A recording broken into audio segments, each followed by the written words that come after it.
ان اللہ وملائکتہ یصلون علی النبی یا ایھا الذین آمنوا صلوا علیہ وسلموا تسلیما الصلاۃ والسلام علیک یا سیدی یا رسول اللہ وعلی آلک واصحابک یا سیدی یا خاتم النبیین الصلاۃ والسلام علیک یا سیدی یا راحت العاشقین وعلی آلک واصحابک یا سیدی یا شفیع المذنبین۔ کوئی خاتون ہے باہر، سلیم صاحب کوئی ان کا انتظار کر رہی ہیں۔ عزیز دوستو، بزرگوں، اللہ رب ذوالجلال نے بڑا احسان، بڑا فضل فرمایا کہ آج فانی دنیا کی فانی زندگی میں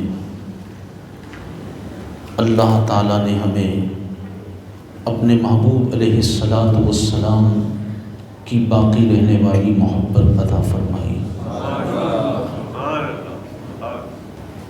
اللہ تبارک و تعالیٰ نے ہم گناہ گاروں پر بڑا رحم و کرم فرمایا کہ اس نے ہمیں اپنے حبیب مکرم شفیع معظم صلی اللہ علیہ وآلہ وسلم کی امت میں پیدا کر دیا۔ ہماری نسبت حضور جان عالم سید الاولین والآخرین صلی اللہ علیہ وآلہ وسلم کے ساتھ ہو گئی۔ ہم اپنی حقیقت پر غور کریں کہ ہم کیا ہیں۔ اللہ رب ذوالجلال نے ہم پر کتنا فضل، احسان اور کرم فرمایا ہے۔ آج 12 ربیع الاول شریف کی اس عظیم الشان پر نور رات میں ہر شخص تھوڑی دیر کے لیے غور کرے کہ میری حیثیت کیا ہے۔ قرآن فرماتا ہے خلق من ماء دافق، ایک ناپاک قطرے کی بوند سے اللہ نے ہمیں پیدا کر دیا۔ ہم کوئی قابل ذکر شے نہیں تھے، لیکن رب ذوالجلال نے احسان فرمایا کہ ہمیں انسان بنایا۔ انسان تو بہت سارے ہیں، لیکن رب ذوالجلال نے احسان فرمایا کہ ہمیں مسلمان بنایا۔ مسلمان تو بہت سارے ہیں، رب ذوالجلال نے فضل فرمایا کہ ہمیں اپنے محبوب اکرم صلی اللہ علیہ وآلہ وسلم کا امتی بنا دیا۔ نبی اکرم صلی اللہ علیہ وسلم کی نسبت ہمیں عطا ہو گئی۔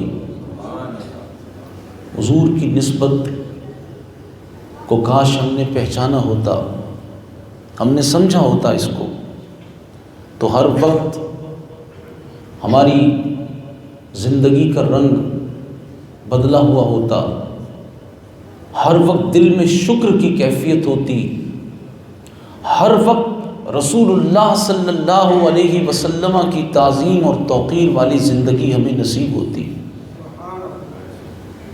اگر ہم نے اس بات کی اہمیت کو سمجھا ہوتا کہ میں ہوں کیا، میری حقیقت کیا ہے، لیکن اللہ کا کتنا فضل اور کرم اور احسان ہے کہ اس نے کس ذات سے میرا رشتہ جوڑ دیا،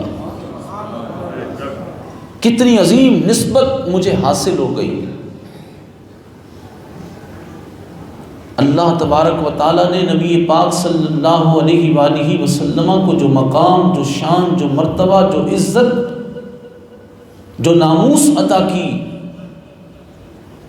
اللہ کے کلام سے پوچھئے کہ رب ذوالجلال نے محبوب کریم علیہ السلام کو کیا مقام اور کیا مرتبہ عطا فرمایا۔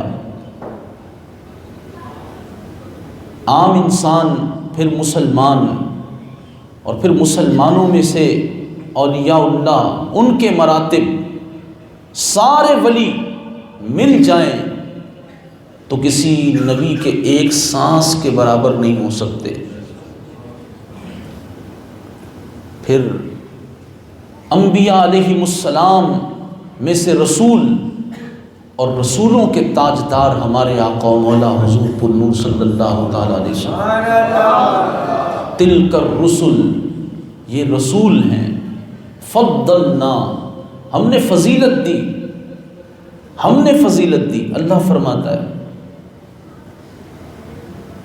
ہم نے ان میں سے بعض کو بعض پر فضیلت دے دی، اور ان میں سے جو فضیلت والے ہوئے ان کی شانیں بڑی وراء الورا ہیں، کوئی خلیل اللہ ہیں، کوئی کلیم اللہ ہیں، کوئی روح اللہ ہیں، کوئی نجی اللہ ہیں، کوئی صفی اللہ ہیں، کوئی داؤد علیہ السلام، کوئی سلیمان علیہ السلام، ہر ایک اپنے اپنے مقام و مرتبے میں بہت عظمت اور شان والا رسول ہے۔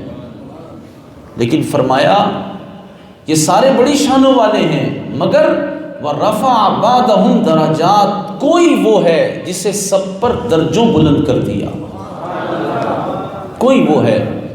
تقریباً مفسرین نے یہ بات ذکر کی کہ یہاں رسول اللہ صلی اللہ علیہ وسلم کا نام ذکر نہ کرنا یہ رسول اللہ کی شان کا ایک بہت عظیم الشان پہلو ہے۔ نام لے کر بھی حضور کی ثنا کی جا سکتی تھی، حضور کی تعریف کی جا سکتی تھی، مگر یہاں بغیر نام کے رسول اللہ صلی اللہ تعالیٰ علیہ وسلم کی عظمت کو ذکر کرنے میں ایک الگ ہی حضور کی عظمت کا پہلو ہے۔ کیوں کہ پہلے رسولوں کا ذکر کیا کہ یہ رسول ہیں، ان کی فضیلتوں کا ذکر کیا، بعد میں رسول اللہ کی رفعت کا ذکر کیا۔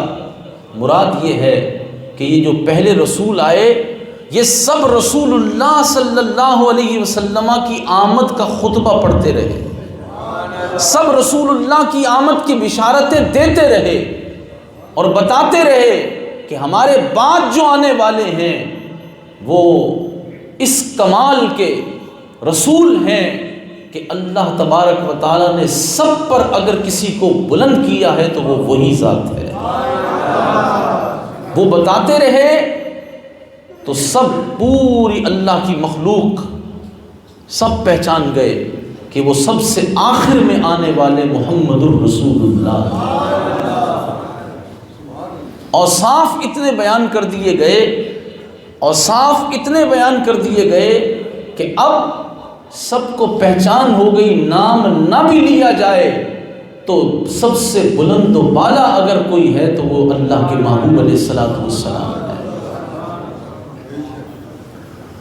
اور تلک الرسل فرما کر یہ بتا دیا کہ رسول سارے ہی شانوں والے ہیں، مگر ہمارے محبوب وہ ہیں کہ جن کو ہم نے مقام محبوبیت سے سرفراز کیا ہے، اور مقام محبوبیت ہی در حقیقت اللہ کی مخلوق کے لیے سب سے بڑا مقام ہے، اور وہ کسی اور کو حاصل نہیں، وہ صرف رسول اللہ کو حاصل ہے۔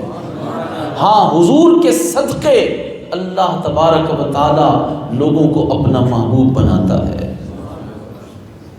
نبی اکرم صلی اللہ علیہ وسلم کی رفعت شان کیا ہے؟ شیخ عبدالعزیز دباغ رحمۃ اللہ تعالی علیہ آپ فرماتے ہیں، غور سے سنیے گا، آپ فرماتے ہیں کہ جب اللہ تبارک و تعالی نے اس روئے زمین کو پیدا کیا، زمین پیدا ہوئی، پھر اللہ تعالی نے چاہا کہ اس زمین کے خزانے لوگوں کے لیے باہر آ جائیں، دریا بہہ جائیں، سمندر بہہ جائیں، پہاڑ میخوں کی طرح اس پر گڑ جائیں، اس میں جو چشمے ہیں وہ رواں ہو جائیں، اس کے اندر جو خزانے ہیں وہ میری مخلوق کے لیے میں ظاہر کر دوں۔ تو اللہ تعالیٰ نے جب اس روئے زمین پر جس پر آج ہم بس رہے ہیں، جہاں بیٹھے ہوئے ہیں، جہاں چلتے پھرتے ہیں، اس کی نعمتوں کو استعمال کرتے ہیں، جب اللہ نے نعمتوں کو ظاہر کرنا چاہا تو فرماتے ہیں کہ اللہ تعالیٰ نے 70,000 ملائکہ کا ایک گروہ زمین پر بھیجا. وہ گروہ آ کر کیا کر رہا تھا؟ کہا وہ 70,000 ملائکہ زمین پر طواف کر رہے تھے، یعنی پھر رہے تھے، چکر لگا رہے تھے، اور چکر لگاتے ہوئے وہ رسول اللہ کا نام مبارک لے رہے تھے. پھر فرماتے ہیں کہ اللہ تعالیٰ نے مزید 70,000 ملائکہ کو بھیجا. وہ 70,000 ملائکہ آ کر کیا کرنے لگے؟ وہ 70,000 ملائکہ آ کر رسول اللہ کی عظمت و شان اپنے اپنے علم کے مطابق بیان کرنے لگے. اس کے بعد اللہ نے مزید 70,000 ملائکہ کا گروہ بھیجا. وہ 70,000 ملائکہ زمین پر آ کر کیا کرنے لگے؟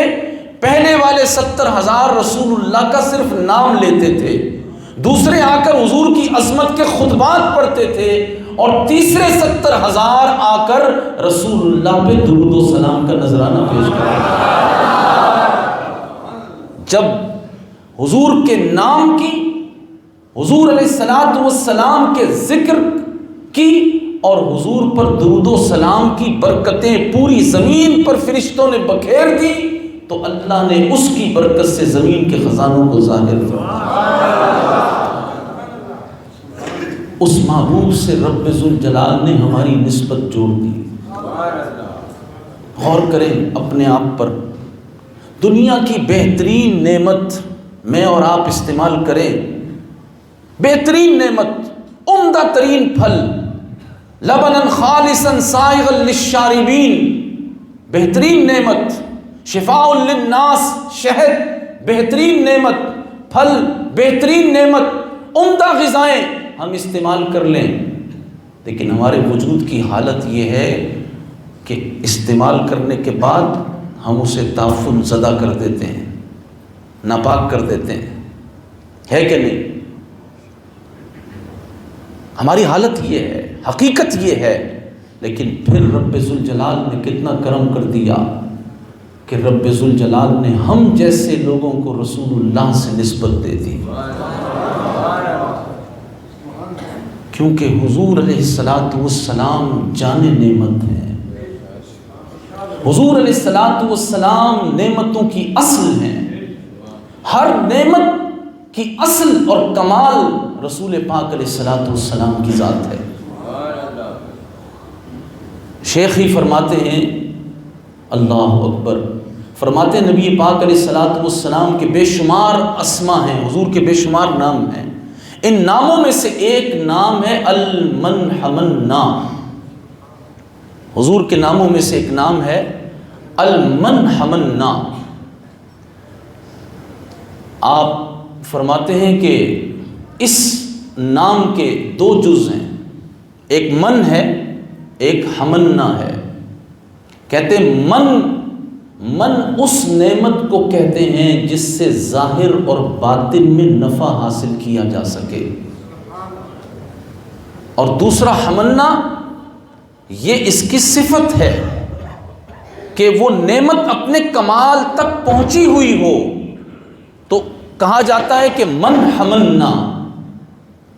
اب نبی پاک صلی اللہ علیہ وسلم کی ذات وہ عظیم ذات ہے کہ فرمایا رسول اللہ المنحمنا، یہ حضور کے ناموں میں سے حضور کا ایک نام ہے. مراد یہ ہے کہ حضور نبی اکرم صلی اللہ علیہ وسلم ہی اللہ کی کامل نعمت ہے.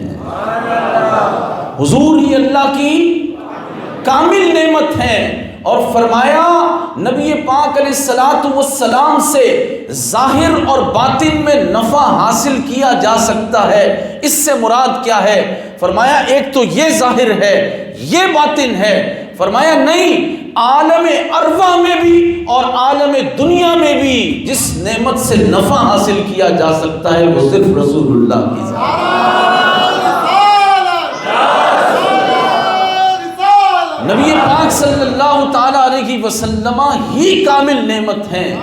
اب اس سے آگے بات یہ ہے کہ جسے نعمت کہا جا سکتا ہے وہ وہی شے ہوتی ہے جس کی نسبت رسول اللہ سے ہو، اور جس کی نسبت رسول اللہ سے نہ ہو وہ پھر نعمت نہیں رہتی، چاہے وہ اس وجود میں ہو، چاہے اس وجود سے متعلق دنیا کے کسی شعبے میں ہو۔ اگر یہ وجود نبی پاک علیہ الصلوۃ والسلام سے نسبت کامل رکھتا ہے تو یہ وجود نعمت ہے۔ یہ زندگی کی سانسیں اگر رسول اللہ سے نسبت رکھتی ہیں تو یہ سانسیں نعمت ہیں۔ یہ جوانی اگر رسول اللہ سے نسبت رکھتی ہے تو یہ جوانی نعمت ہے۔ اگر یہ علم رسول اللہ سے نسبت رکھتا ہے تو یہ نعمت ہے۔ اگر یہ حسن رسول اللہ سے نسبت رکھتا ہے تو یہ نعمت ہے۔ نبی پاک علیہ الصلوۃ والسلام سے اگر اولاد کی نسبت ہے تو اولاد نعمت ہے۔ اگر کاروبار کی نسبت رسول اللہ سے ہے تو وہ نعمت ہے۔ دولت کی نسبت اگر رسول اللہ سے ہے تو وہ نعمت ہے۔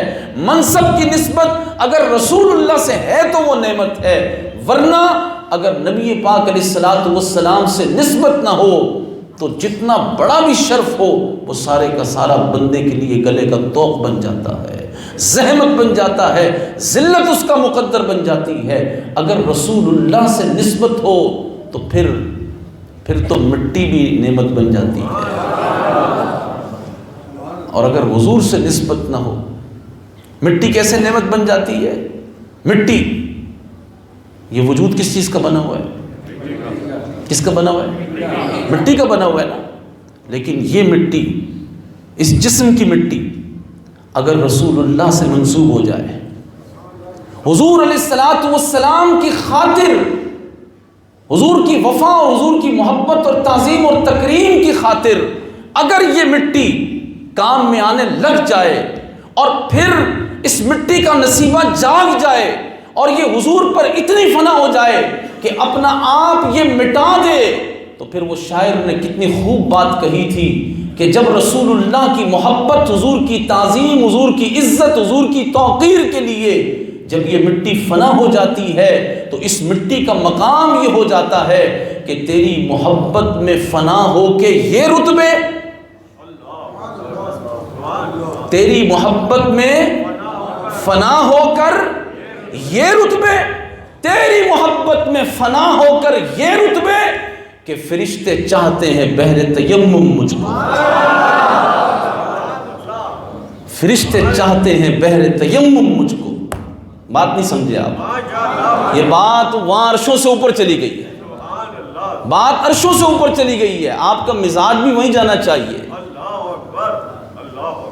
اگر تم رسول اللہ سے محبت کرو، حضور کی تعظیم و توقیر تمہارے دل میں ہو اور پھر حضور کے لیے اپنے آپ کو مٹا دو تو تمہارے اس وجود کی مٹی کا مقام و مرتبہ یہ ہو جائے گا۔ یہ باتیں اس کیفیت کی ہیں کہ جو سمجھنا ہر ایک بندے کے بس کی بات بھی نہیں ہے۔ جو بندہ اپنے وجود کو بچاتا رہا اور حضور کی نسبت کا اس نے پاس نہ رکھا، اس کا وجود اس کے لیے طوق بن جاتا ہے، اس کا وجود اس کے لیے اللہ اکبر۔ اور جس نے اپنے وجود کا خیال نہ کیا، اس مٹی کو رسول اللہ صلی اللہ تعالیٰ علیہ وسلم کی حرمت و عزت کے لیے پیش کر دیا، پھر اس کا مقام و مرتبہ یہ بیان ہوا کہ فرشتے چاہتے ہیں بحر تیمم مجھ کو، فرشتے چاہتے ہیں۔ کیا عجب بات ہے، کیا عجب بات ہے، بات رسول اللہ کی محبت کی ہے۔ عزیز دوستو، ہماری نسبت کس محبوب سے رب نے کر دی، کس محبوب سے کر دی؟ آپ دیکھیے نا قرآن کیا فرما رہا ہے، تلک الرسل، یہ رسول ہے، رسولوں کا ذکر کیا ہے، لیکن حضور کے بارے میں کیا فرمایا؟ وَرَفَعَ بَعْضَهُمْ دَرَجَاتٍ، محبوب رسول سارے بڑی شانوں والے ہیں، مگر تمہیں ہم نے جو رفعت دی ہے، تمہیں جو بلندی دی ہے، تمہیں جو شان دی ہے، ایسی شان کسی اور کو ہم نے نہیں دی۔ اور قرآن کھولیے تو قرآن خود بتا رہا ہے، انبیاء علیہ، آج تو لوگ میلاد کے دلائل کی باتیں کر رہے ہیں، میلاد کے دلائل تو بڑی پرانی بات ہو گئی، پورا اسلام ہی میلاد کی دلیل ہے، پورا اسلام میلاد کی دلیل ہے، پورا قرآن میلاد کی دلیل ہے، ہر رشتہ میلاد کی دلیل ہے، ہر محبت میلاد کی دلیل ہے، پوری کائنات میلاد کی دلیل ہے۔ اگر حضور نہیں ہے تو کچھ بھی نہیں ہے۔ تو میلاد کی دلیل یہ تو بعد کی باتیں ہیں۔ نبی پاک صلی اللہ تعالیٰ علیہ وسلم کی رفعت اور شان کو قرآن مجید فرقان حکیم سے دیکھ لیجئے۔ تلک الرسل فرمایا، محبوب یہ رسول ہیں، لیکن تمہاری شان یہ ہے، تمہاری شان یہ ہے کہ ورفعنا لک ذکرک تمہارے لیے ہے۔ یہ رسول ہیں، انہیں میرا قرب حاصل ہے، ان پر میری وحی کا نزول ہوا ہے، یہ شریعت لے کر آئے ہیں، لیکن محبوب ورفعنا لک ذکرک تمہارے لیے ہے۔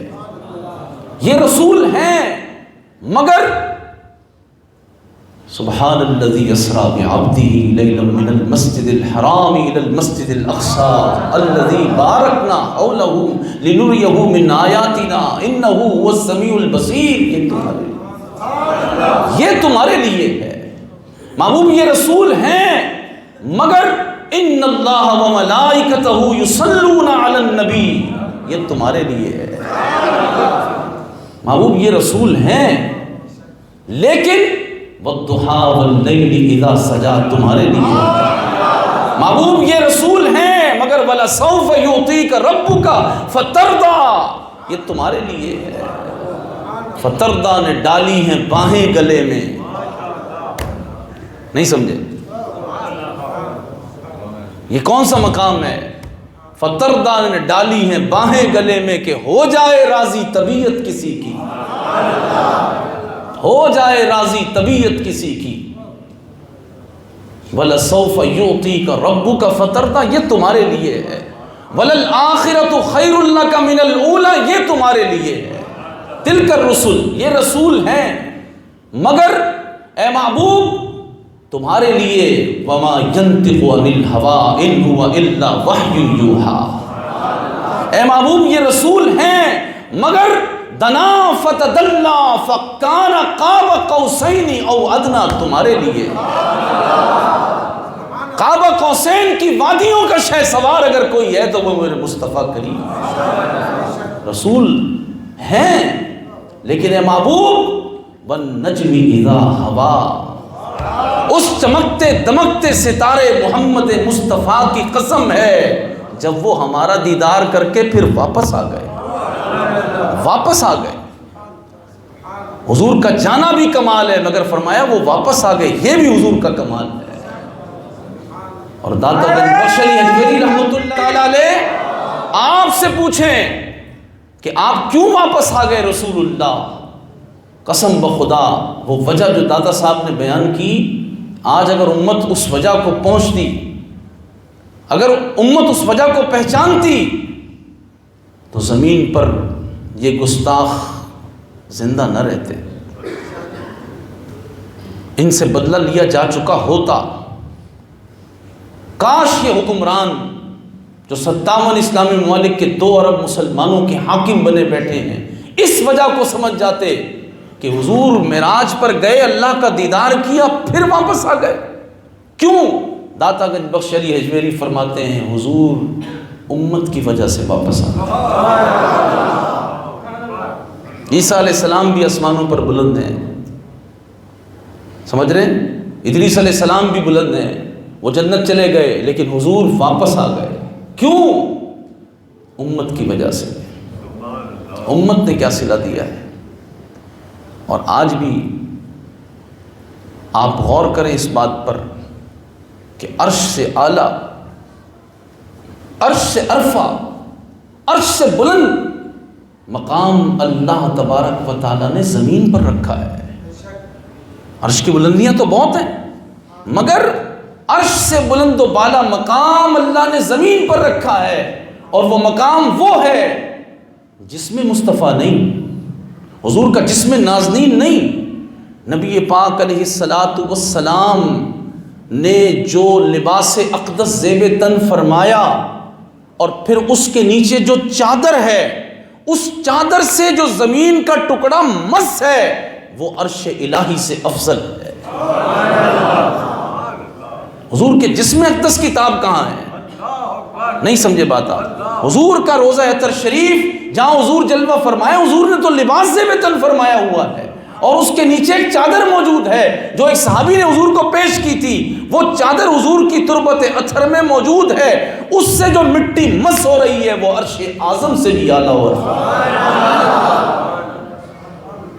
اور جنہوں نے حضور علیہ الصلوۃ والسلام کے مقام و مرتبے کی کچھ معرفت حاصل کی، کچھ معرفت، وہ عرب کے علماء تو کہتے ہیں الرحمن علی العرش استوا، رحمان نے استوا فرمایا عرش پر اپنی شان کے مطابق۔ یہ متشابہات میں سے ہے، متشابہات میں سے ہے۔ فرمایا عرش استوا، اللہ نے عرش پر استوا فرمایا اپنی شان کے مطابق۔ فرمایا وہ کون سا عرش ہے؟ فرمایا در حقیقت وہ قلب مصطفیٰ ہے، وہ رسول اللہ کا قلب انور ہے جس پر رحمان نے اپنی شان کے مطابق استوا فرمایا۔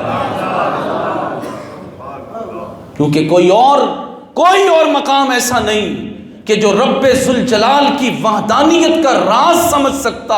یہ تو ہمارے مصطفیٰ جان رحمت صلی اللہ تعالی علیہ وسلم ہیں جو اللہ رب ذوالجلال کی وحدانیت کے راز سے مشرف اس طرح ہوئے۔ امام احمد رضا فاضل بریلوی نے کہا کہ دل سمجھ سے ورا ہے، دل سمجھ سے ورا ہے، مگر یوں کہوں غنچۂ راز وحدت پہ لاکھوں سلام، غنچۂ راز وحدت پہ لاکھوں سلام۔ کون سمجھ سکتا ہے اس کو؟ حضور کی شانوں کو کون جان سکتا ہے؟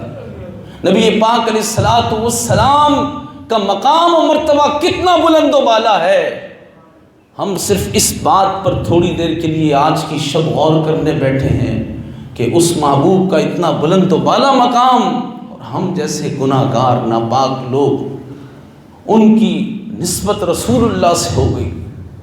حضور نبی پاک علیہ الصلوۃ والسلام سے رب ذوالجلال نے ہمیں جوڑ دیا، پھر بھی ہم نے حضور علیہ الصلوۃ والسلام سے وفا نہیں کی، ہم نے حضور علیہ الصلوۃ والسلام سے وفا نہیں کی۔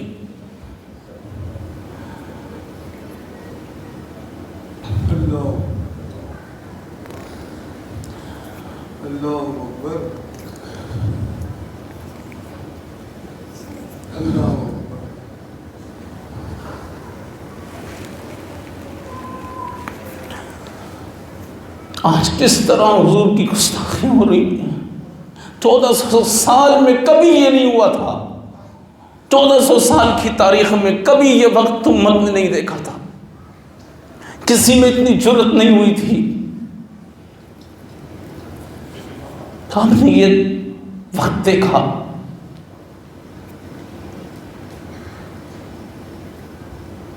ہم نے یہ وقت دیکھ لیا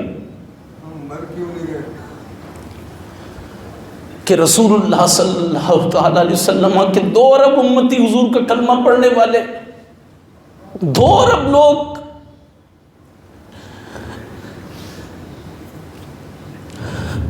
اور ہم نے نبی پاک علیہ الصلوۃ والسلام کی گستاخیاں دیکھ لی۔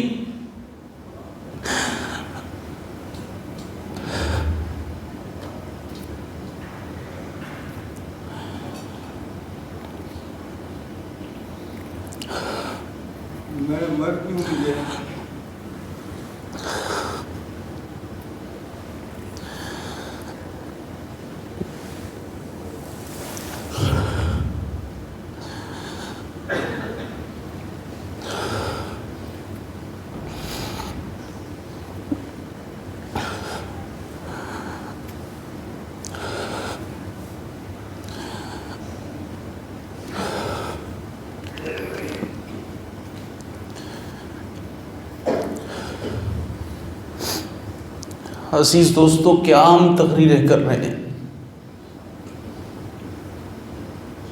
کیا زندگی ہے ہماری؟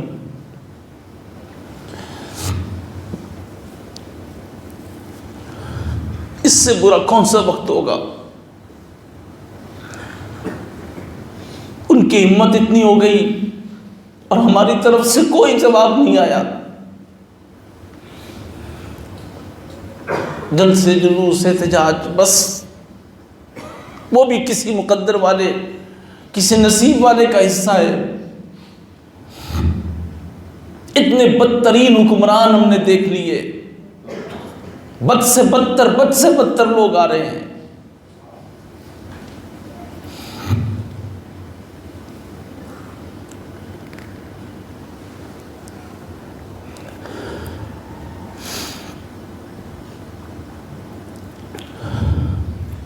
کوئی ہماری زندگی کا فائدہ نہیں ہے،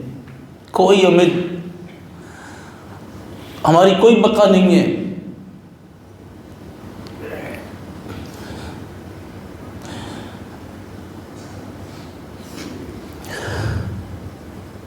جینا تو زندگی جتنی ہے، لیکن اللہ، نبی پاک علیہ السلام، حضور کی کیا ہی شانیں ہیں، کیا ہی عظمتیں ہیں۔ ہم اس پہ غور کریں کہ مالک نے کتنا کرم کیا کہ ہمیں حضور سے جوڑ دیا ہے۔ پھر حضور سے وفا نہیں کی تو کیا فائدہ ہوگا؟ چند ٹکوں کی خاطر ہم پوری زندگی برباد کر دیتے ہیں، لیکن رسول پاک علیہ السلام کی محبت، حضور کی تعظیم و تکریم کا کوئی تقاضا بھی ہم نے نہیں سمجھا۔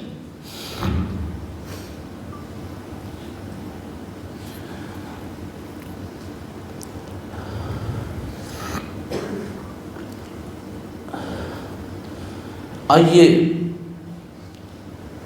اپنے آقا و مولا حضور علیہ السلام کی خدمت میں عرض کریں، حضور سے معافی مانگے۔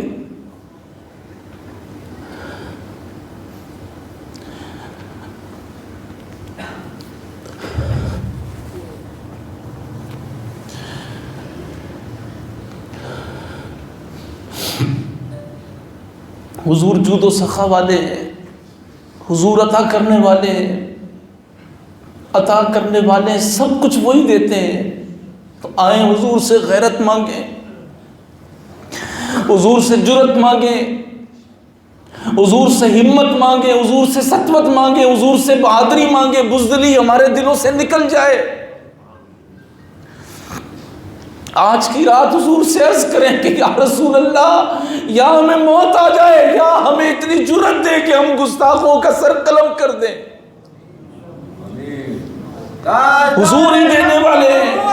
حضور نبی اکرم صلی اللہ تعالیٰ علیہ وسلم کی بارگاہ سے سیدنا حمزہ رضی اللہ تعالیٰ عنہ کو سطوت ملی، فاروق اعظم کو جرت ملی، صدیق اکبر کو جرت ملی، عثمان غنی کو جرت ملی، حیدر کرار کو جرت ملی، آپ سے عشرہ مبشرہ کو جرت ملی، آپ سے حضرت ابو دجانہ کو جرت ملی، حضرت کعب بن مالک کو جرت ملی، سعد بن معاذ کو جرت ملی، سعد بن عبادہ کو جرت ملی، ابو عبیدہ بن جراح کو جرت ملی، شرحبیل بن حسنہ کو جرت ملی۔ حضور ان کو دے رہے ہیں تو ہمیں بھی حضور ہی دے رہے ہیں۔ اگر ہم نے اپنے نبی سے وفا کر لی تو زندگی ہے، ورنہ ہم لاش ہے۔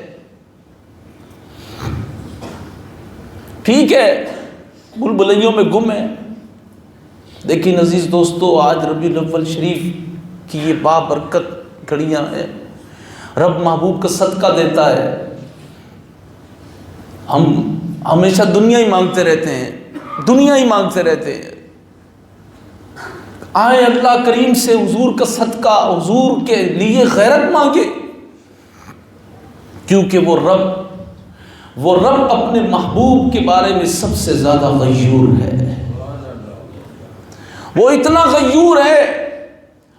غیور ہے کہ اس نے اپنے محبوب سے وعدہ کیا ہوا ہے، اِنَّا كَفَيْنَاكَ الْمُسْتَهْزِئِينَ، محبوب اگر تمہارا کوئی مذاق اڑائے گا تو میں تمہارے لیے کافی ہوں، میں تمہاری طرف سے جواب دوں گا۔ اور اللہ تبارک و تعالی کا کتنا فضل اور کرم ہے حضور کے غلاموں پر کہ وہ رب ذوالجلال اپنے محبوب علیہ السلام کے لیے جو غیرت رکھتا ہے، پھر اس غیرت سے حصہ اپنے بندوں کو دے دیتا ہے۔ اور وہ غیرت مند جو غیرت مند تھے، انہوں نے تو پھر نبی اکرم صلی اللہ تعالیٰ علیہ وسلم سے گفتگو کرتے ہوئے اگر کسی کا ہاتھ اٹھ گیا تو اس پر بھی تلوار مار دی اور کہا ہاتھ نیچے کر لو، تمہیں پتہ نہیں ہے کس سے بات کر رہے ہو۔ کسی کی آواز اونچی ہوئی تو اس کے کندھے پہ ہاتھ رکھ کے کہہ دیا اپنی آواز کو آہستہ کرو، تمہیں پتہ نہیں ہے کہ کس سے بات کر رہے ہو۔ نبی پاک علیہ الصلوۃ والسلام کے لیے رب ذوالجلال نے جن کو غیرت دی، ان کا حال تو پھر یہ تھا کہ ان کی زبانیں بھی تلوار کا کام کرتی تھی، اور ہمارے پاس تو تلوار بھی ہو تو کوئی کام نہیں کر رہی۔ کیا نہیں ہے ہمارے پاس؟ بڑی تیز پرواز کرنے والے چند منٹوں سیکنڈوں کے اندر اپنی پرواز سے دنیا بھر کو تہس نہس کر کے رکھ دینے والا اسلحہ ہے۔ نہیں کہتے ہم کسی کو تہس نہس کرو، مگر اتنا ضرور ہے اگر ہمارے پاس وطن عزیز پاکستان کی حفاظت کے لیے اسلحہ کام آ سکتا ہے، کوئی ایک جہاز ہماری فضائی حدود سے گزرے تو پھر ہماری فضائی فوج اس کا تعاقب کر کے اس کو نیچے اتار لیتی ہے۔ جب کوئی ہماری زمین پر اپنے قدم رکھے ہندو بنیا تو ہماری فوج اس کو گرفتار کر لیتی ہے۔ اگر کوئی آبدوز ہماری سمندری حدود میں آئے تو اس آبدوز کا تعاقب کر کے اس کو پکڑ لیا جاتا ہے۔ تو میں پوچھتا ہوں کہ یہ وطن کا ٹکڑا ہمیں کس نے دیا؟ اللہ نے رسول اللہ صلی اللہ علیہ وسلم کے صدقے میں یہ وطن کا ٹکڑا عطا کیا۔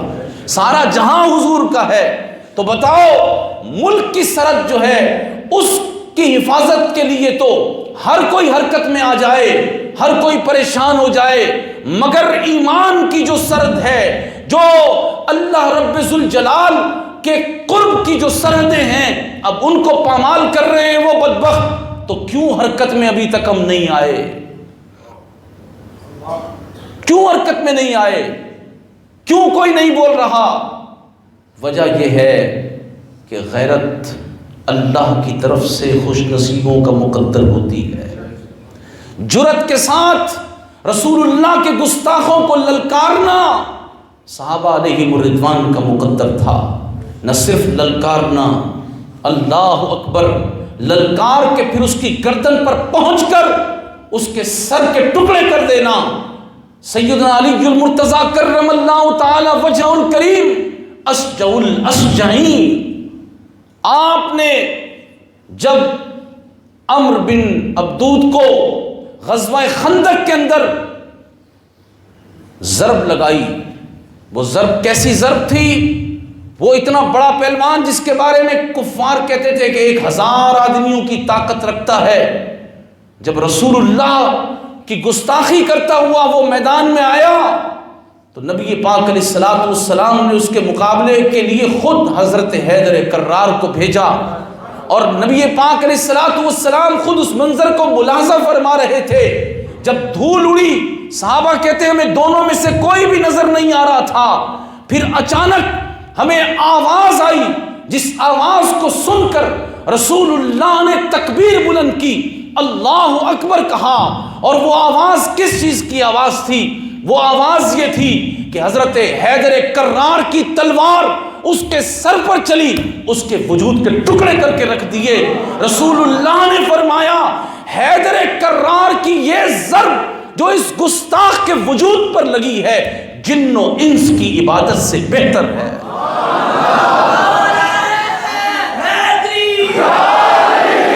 سجدوں پہ مان کرنے والوں اس بات پر غور کرو، قرآن پڑھنے والوں اس بات پہ غور کرو، رکوع سجود کرنے والوں اس بات پہ غور کرو، رسول اللہ کیا فرما رہے ہیں۔ پوری زندگی تمہاری کمر ٹیڑھی ہو جائے رکوع کر کر کے، تم تلاوت کر کے پورے جہاں میں نام کما لو، مگر یاد رکھو جو گستاخ رسول پر ضرب لگے گی اس ضرب کا کوئی مقابلہ نہیں ہو سکتا۔ اس ضرب کی شانیں اللہ کے محبوب نے خود بیان کر دی ہیں، لیکن سوال یہ ہے وہ ضرب کہاں ہے؟ اب وہ ضرب حیدری، اس ضرب حیدری کی ضرورت ہے۔ جو ولی ہوگا وہ حضرت علی کے زیر قدم ہوگا، ولی حضرت علی کے زیر قدم ہوگا۔ آپ سلطان الاولیاء ہیں، آپ کے فیض سے سیدنا غوث اعظم پیران پیر شیخ عبد القادر جیلانی کا قدم تمام اولیاء کی گردن پر۔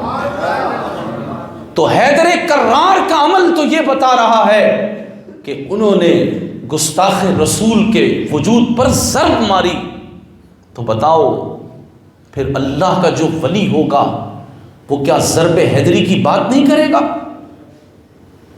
جب حضرت علی کے بارے میں یہ روایت سنائی جاتی ہے کہ پہلوان کے سینے پہ آپ سوار ہو گئے، اس نے تھوک دیا، آپ نے اپنے نفس کے لیے اس سے انتقام نہیں لیا اور کہا کہ میں نفس کا شیر نہیں ہوں، میں اللہ کا شیر ہوں، تو کیا حضرت علی کا صرف اتنا ہی تعارف ہے؟ میں اللہ کا شیر ہوں۔ اللہ کا شیر وہ ہے جس کی ضرب سے گستاخ رسول کا سر تن سے جدا ہو جاتا ہے۔ کیوں نہیں بتاتے اگلی بات؟ آج ہم کہاں کھڑے ہوئے ہیں؟ بحیثیت باپ کے، بیٹے کے، بھائی کے، شوہر کے، بحیثیت تاجر کے، ملازم کے، طالب علم کے، ہر شعبہ زندگی سے تعلق رکھنے والا بندہ اپنی حیثیت میں من موجی میں ہے کہ میں تو اپنے فن میں ماہر ہوں، لیکن بتائیے نا دوستو، رسول اللہ صلی اللہ تعالی علیہ وسلم کی عزت اور ناموس پہ اتنا بدترین حملہ، جبکہ امت کے لیے حکم تو یہ ہے کہ حضور کی چادر کو کوئی میلا کہے تو اس کو بھی زندہ رہنے کا حق نہیں ہے، حضور کے کرتے کو اگر کوئی میلا کہے تو اس کو بھی زندہ رہنے کا حق نہیں ہے، حضور کے شہر کی مٹی کی اگر کوئی برائی کرے تو اس کو بھی سزا دی جاتی ہے، تو پھر وہ کیا کر رہے ہیں؟ اس کا تو تصور بھی محال ہے، اس کا تو تصور بھی محال ہے۔ لیکن ایک دن بھی کوئی بے چینی بے قراری ہوئی نہیں ہوئی، کوئی بے چینی بے قراری نہیں۔ تنہائی میں بیٹھ کر بھی کبھی حضور سے عرض کیا کہ حضور آپ کرم نوازی کر دیں، آپ کرم نوازی فرما دیں کہ مجھے غیرت دے دیں۔ میلاد کی خوشیاں منانا بہت بڑی سعادت ہے، لیکن یاد رکھیں میلاد جس نبی کا منا رہے ہیں اسی وجہ سے تو منا رہے ہیں کہ ان کی عزت اتنی ہے، ان کی شان اتنی مانتے ہیں کہ ہر سال میلاد مناتے ہیں۔ لیکن دوستو، کیا اس سے سارا کام ہو جائے گا؟ اس سے کوئی حق ادا ہو جائے گا؟ حق تو کسی صورت بھی ادا نہیں ہوگا۔ حضرت فضل الرحمان گنج مراد آبادی رحمت اللہ تعالی علیہ، اللہ اللہ، جن کے دربار پر اعلیٰ حضرت امام اہل سنت، جن کی خدمت میں خود جا کر اعلیٰ حضرت فیض لیتے تھے، سید فضل الرحمان گنج مراد آبادی رحمت اللہ علیہ، آپ فرماتے ہیں کہ میرے نزدیک میلاد منانا یہ سنت ہے صحابہ کی، اور اس کو ثابت کس انداز میں کیا؟ اللہ اللہ، کہتے ہیں کہ صحابہ کرام علیہم الرضوان حضور کا میلاد کس طرح مناتے تھے؟ کہا کہ انہوں نے جب رسول اللہ صلی اللہ تعالی علیہ وسلم کو دیکھ لیا، حضور پر ایمان لے آئے، جو قرآن حضور نے انہیں دیا وہ انہوں نے لے لیا، اب وہ پورے عالم میں یہ اعلان کرتے ہوئے جاتے تھے کہ حضور تشریف لے آئے، اب حضور پر ایمان لاؤ، حضور علیہ السلام تشریف لے آئے، جو قرآن ان پر نازل ہوا اس پر ایمان لے آؤ، حضور کا حکم مانو۔ فرمایا یہی تو میلاد ہے کہ وہ حضور علیہ السلام کی آمد کا چرچا کرتے ہوئے آگے بڑھتے گئے۔ پھر فرماتے ہیں کہ وہ حضور کی آمد کا ذکر کرتے تھے، تو کیا ہوتا تھا؟ دو باتیں ہوتی تھی، وہ کہتے تھے کہ یا تو رسول اللہ صلی اللہ تعالی علیہ وسلم پر ایمان لے آؤ، ورنہ پھر تمہارا سر یا ہمارا سر، دو ہی باتیں۔ پھر وہ میدان سجا دیتے تھے، حضور کی بات مانو، حضور تشریف لے آئے، اب حضور کا سکہ چلے گا، حضور کا نظام اللہ کی زمین پر نافذ ہوگا، بس پھر وہ اعلان کرتے تھے۔ اور کیا خوب بات فرماتے ہیں، وہ کہتے ہیں کہ آج ہم میلاد مناتے ہیں تو میلاد حضور کا ذکر کرنے کے بعد ہم کیا کرتے ہیں؟ مٹھائی تقسیم کرتے ہیں۔ کہتے ہیں صحابہ نے حضور کا میلاد اس طرح منایا کہ وہ حضور کا ذکر کرنے کے بعد وہ کہتے تھے حضور پر ایمان لے آؤ، ورنہ پھر وہ اپنے سروں کی فصلیں تقسیم کیا کرتے تھے، وہ اپنے سروں کی فصلیں تقسیم کیا کرتے تھے۔ وہ سروں کی بازی لے کر جاتے تھے۔ آج ہم میلاد کا یہ مفہوم اگر سمجھ جاتے، یہ مفہوم سمجھ جاتے، جھنڈے بھی لگائیں، چراغاں بھی کریں، نیازیں بھی کریں، لیکن دوستو حضور سے وفا کا تقاضا یہ ہے کہ اب ان چیزوں کی ضرورت اپنی جگہ پر، لیکن اس وقت جو امت پر وقت آیا ہے، اس وقت جو امت پر وقت آیا ہے، اب تقاضا یہ ہے کہ اپنے سروں کی تقسیم کرنے کے لیے امت کھڑی ہو جائے۔ اب سر کی بازی لے کر میدان میں نکلیں، یا وہ یا ہم۔ رسول اللہ کی عزت ہوگی تو زمین پر کوئی زندہ رہے گا، ورنہ کسی کو زندہ رہنے کا حق نہیں دیا جائے گا۔ اور آج 12 ربیع الاول کی رات میں اللہ کے گھر میں اللہ رب ذوالجلال کی عزت اور شان کی قسم اٹھا کر کہتا ہوں کہ ایک دفعہ امت مسلمہ یہ اعلان کر دے کہ فرانس کا وہ خنزیر اعظم صدر جس نے نبی پاک علیہ الصلوۃ والسلام کی توہین کی اور اس کے جتنے حواری ہیں، ہم آج 12 ربیع الاول کی شب رسول اللہ سے یہ عہد کرتے ہیں کہ حضور آپ کی عزت کے لیے، آپ کی ناموس کے لیے ہمیں اس کا سر اتارنا ہے، اس کا سر ہم نے اتارنا ہے، اس کا سر ہم نے اتارنا ہے۔ امت اعلان کرتی ہوئی کھڑی ہو جائے، پھر دیکھیں قسم بخدا اگر فرانس کا صدر تمہارے قدموں کے اندر اپنا سر نہ رکھ دے، اور انشاءاللہ یہ وعدہ رہا، نہ جانے زندگی کتنی ہے، ہو سکتا ہے یہ زندگی کی آخری ربیع الاول کی رات ہو، لیکن یہ عہد کر لیں کہ اللہ ہمیں توفیق دے مالک، توفیق دے کہ ہم اس خنزیر کا سر اتار کر رسول اللہ کے قدموں میں ڈال دیں اور کہ حضور آپ کے گستاخ سے ہم نے بدلہ لے لیا۔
اس وقت تقاضا کرے ان حکمرانوں سے سب سے کہ فرانس کے خلاف علم جہاد بلند کیا جائے، پاکستان کی جتنی اعلیٰ عمارتیں ہیں ان پر الجہاد لکھا جائے، ہمارے فضائی، بری، بحری اور تمام قسم کے ادارے اپنی پوری قوت خرچ کر دیں رسول اللہ کی عزت و ناموس کے لیے۔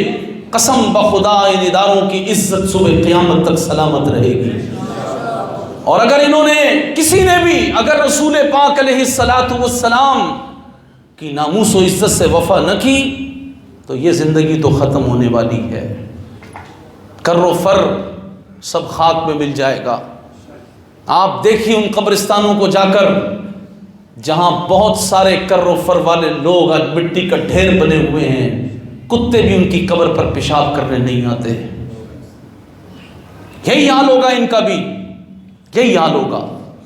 اور اگر رسول اللہ سے وفا کی تو پھر سلطان صلاح الدین ایوبی نے جس طرح برنس کو اس وقت پکڑ کر کہا تھا کہ تو ہمارے محبوب کے بارے میں بات کرتا تھا، مجھے رسول اللہ نے بھیج دیا ہے تیرا سر قلم کرنے کے لیے۔ اگر آج اس فرانس کے خنزیر اعظم کو وطن عزیز پاکستان یا کسی اسلامی ملک کے سربراہ نے یہ کہہ دیا کہ مجھے رسول اللہ نے بھیج دیا ہے تیرا سر اتارنے کے لیے، قسم بخدا اس کی تربت پر جا کر فرشتے سلام کرتے رہیں گے۔ پھر فرشتے چاہتے ہیں بحر تیمم مجھ کو، پھر یہ اس کی قبر میں پورا ہو جائے گا۔ اور اگر حضور سے وفا نہ کی تو کتنا ہی بڑا عہدہ ہو، کتنا ہی بڑا کر ہو، کتنا ہی بڑا پروٹوکول ہو، کتنی تعلیم ہو، کتنی غلاظتیں سمیٹ کر حکومتیں کی ہوں، سب کچھ اللہ رسوا اور ذلیل کر دے گا، رسوا اور ذلیل کر دے گا۔ تو اس لیے دوستو، یہ ہٹا دو یار، اس لیے بالکل واضح بات ہے، بالکل واضح بات کہ ہمارا مطالبہ کچھ نہیں ہے، ہمیں حکومتوں سے کچھ چاہیے ہی نہیں، ہمیں صرف ایک بات چاہیے، حضور کی گستاخی کا راستہ روک دو۔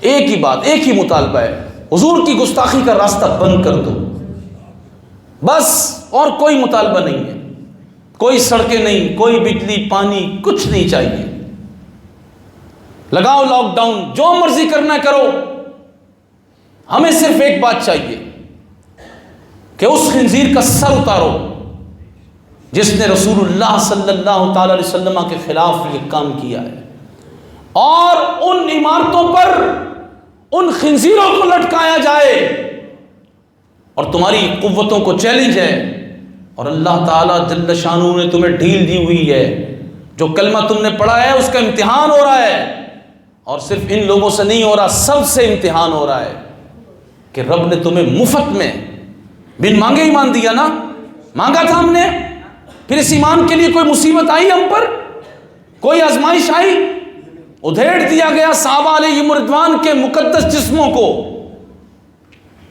کھولتے ہوئے تیل کے کڑاہوں میں ڈال دیا گیا، منٹوں کے اندر کوئلہ ہو گیا جسم، مگر رسول اللہ سے وفا انہوں نے کی۔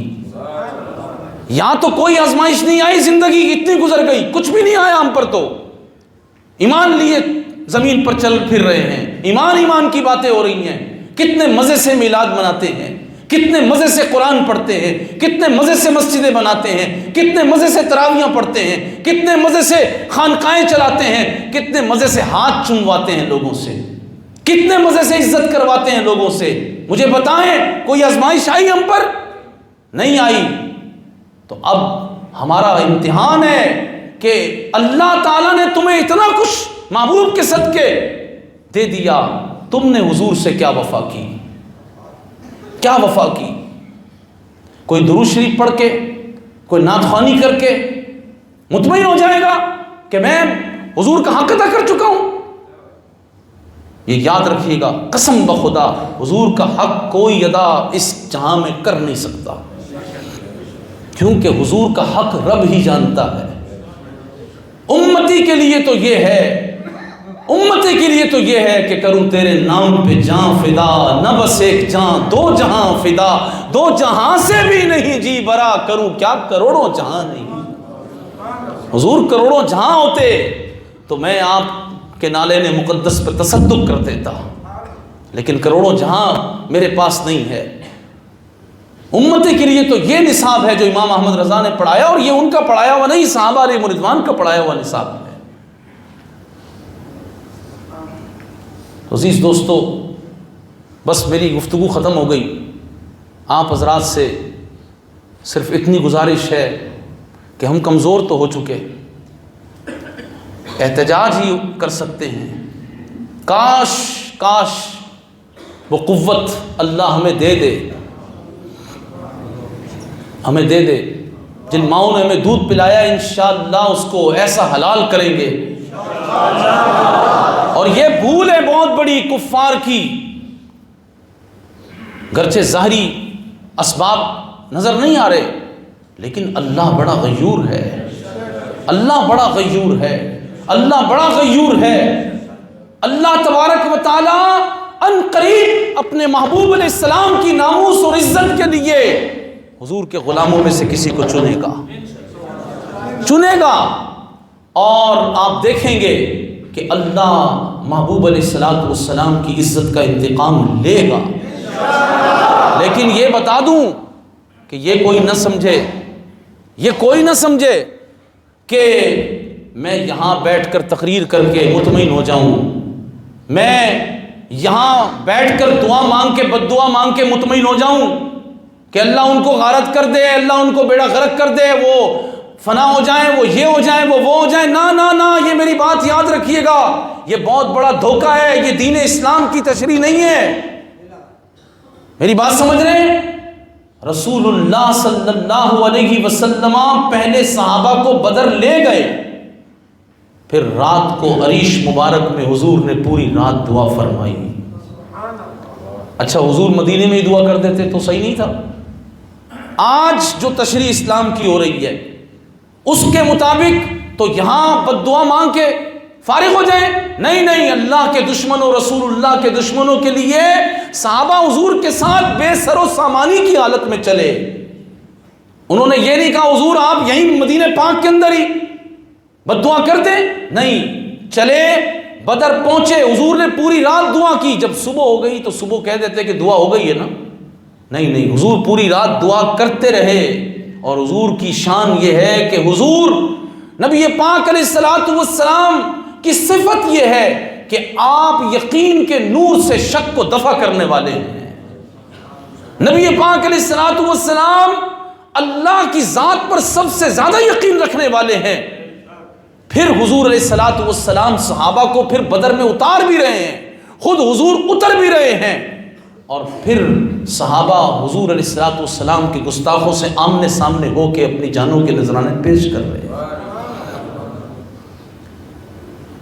بدر میں ہو گیا تھا، پھر احد میں دوبارہ، پھر رسول اللہ صلی اللہ تعالی علیہ وسلم اس وقت بد دعا فرما دیتے کہ یہ مکے سے چل ہی نہ سکیں، 3 میل احد ہے۔ وہ آ گئے، حضور ان کے مقابلے میں اپنے 700 غلاموں کو لے گئے۔ تو یہ یاد رکھیے گا، جس طرح ابھی آپ نے سنا کہ بدر والے وہ ہیں کہ جو فرشتے ان کی مدد کے لیے آئے تھے وہ فرشتوں میں افضل ہو گئے۔ بات سمجھ رہے ہیں؟ تو یہ یاد رکھیے گا، فرشتے مدد کے لیے جب ہی آتے ہیں جب بدر سجا دیا جاتا ہے، جب احد سجا دیا جاتا ہے، جب حنین میں اتر جاتے ہیں تو پھر اللہ کے فرشتے مدد کے لیے آتے ہیں۔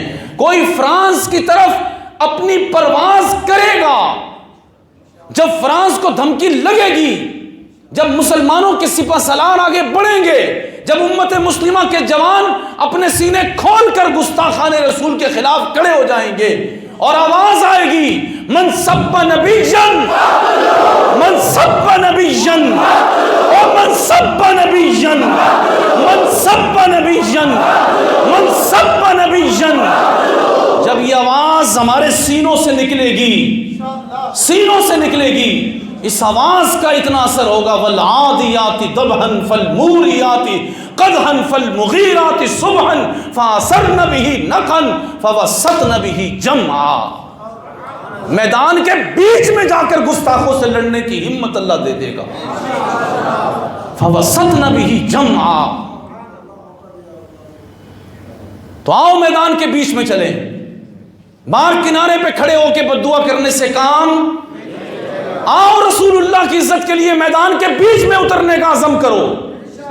پوچھ رہا ہوں، اترو گے؟